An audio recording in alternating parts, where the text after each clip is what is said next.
নেশা সামগ্রী ও অত্যাধুনিক অস্ত্রসহ গতকাল আমতলী থানার পুলিশের হাতে গ্রেফতার হয়েছিল মতিনগর এলাকার আবু ভুইয়া সালেম নামে এক ব্যক্তি। বিএসএফ ও আমতলী থানার পুলিশের যৌথ অভিযানে গতকাল আবু ভুইয়া সালেমের বাড়ির সীমানার কাছ থেকে উদ্ধার হয়েছিল এই অত্যাধুনিক অস্ত্র ও নেশা সামগ্রী।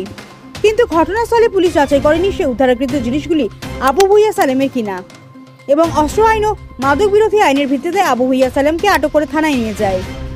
ঘটনার পর ফুলতলী মতিনগর এলাকার এলাকাবাসীরা আজ যৌথভাবে বিক্ষোভ প্রদর্শন করে অভিযোগ করে যে আবু ভুইয়া সালেমকে তার শত্রুপক্ষের কেউ পূর্ব পরিকল্পিতভাবে ফাঁসিয়ে দিয়েছে। কারণ আবু ভুইয়া সালেম এলাকার একজন প্রতিষ্ঠিত ব্যবসায়ী ও নামী ব্যক্তি, এমন কর্মকাণ্ডের সাথে আবু ভুইয়া সালেম জড়িত থাকতে পারে না। এলাকাবাসীর আরও অভিযোগ, কিছুদিন আগেও এই এলাকাতে এক যুবককেও ফাঁসিয়ে দেওয়া হয়েছিল।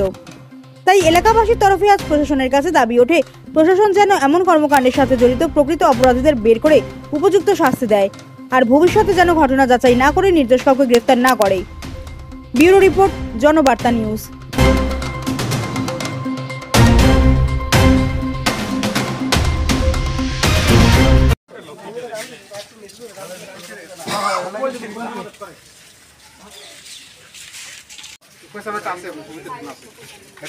অমিতা একটা মহিলা থেকে একটা লুমু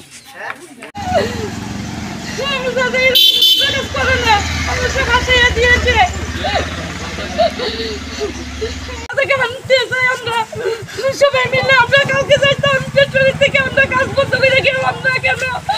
আমরা এক্ষুনি যাবো, আমরা দাদাকে দেখতে সময় গলা ফ্যাক্টরি থেকে এখানে বসে থেকে আমাদেরকে কাজ দেখা, আমরা সাথে দুপুরবেলা খাইতে আইয়া 3টার সময় আবার চলে যায় ফ্যাক্টরিতে।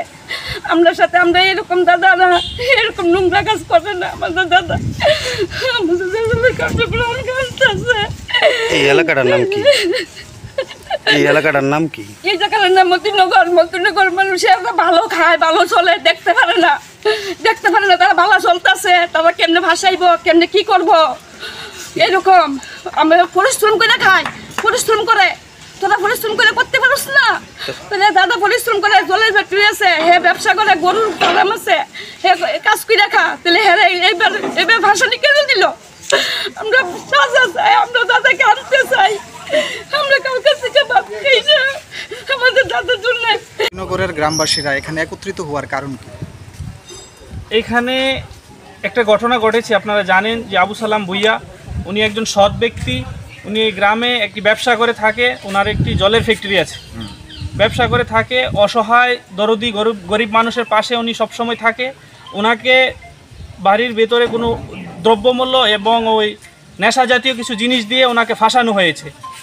এই যে জিনিসটিকে আমরা শুনতে পেরেছি সকালবেলা যে ওনার বাড়ির পেছন দিয়ে, বাউন্ডারির পেছন দিয়ে নেশা জাতীয় কিছু জিনিস দিয়ে ওনাকে ফাঁসানো হয়েছে। আমরা জানি মানুষটি অনেক সৎ এবং এই এলাকার গরিব মানুষের জন্য অনেক সাহায্য সহযোগিতা করে থাকেন। উনি সৎ মানুষ, ওনারকে যে এই কাজটা করা হয়েছে এটা আমরা জানি। উনি এইসব কাজে কোনো দিন লিপ্ত ছিলেন না, ও থাকবেও না।